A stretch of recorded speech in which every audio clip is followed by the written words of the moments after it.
Združeni narodi so razglasili 3. december za Mednarodni dan invalidov z namenom, da bi v širši družbi spodbudili boljše razumevanje problematike povezane z invalidnostjo, s temeljnimi pravicami invalidov in z vključevanjem invalidov v družbo.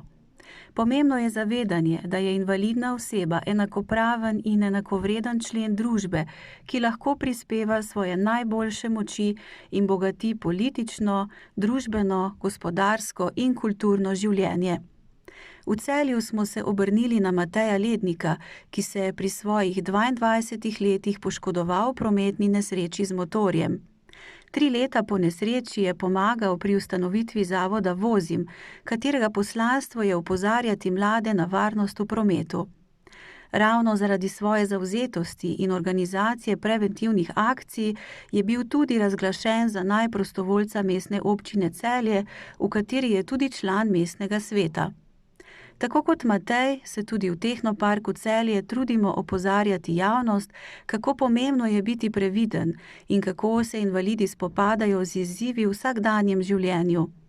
Ovire prikazujemo tudi z našima eksponatoma, ki sta namenjena ponazoritvi ovir, s katerimi se spopadajo invalidi.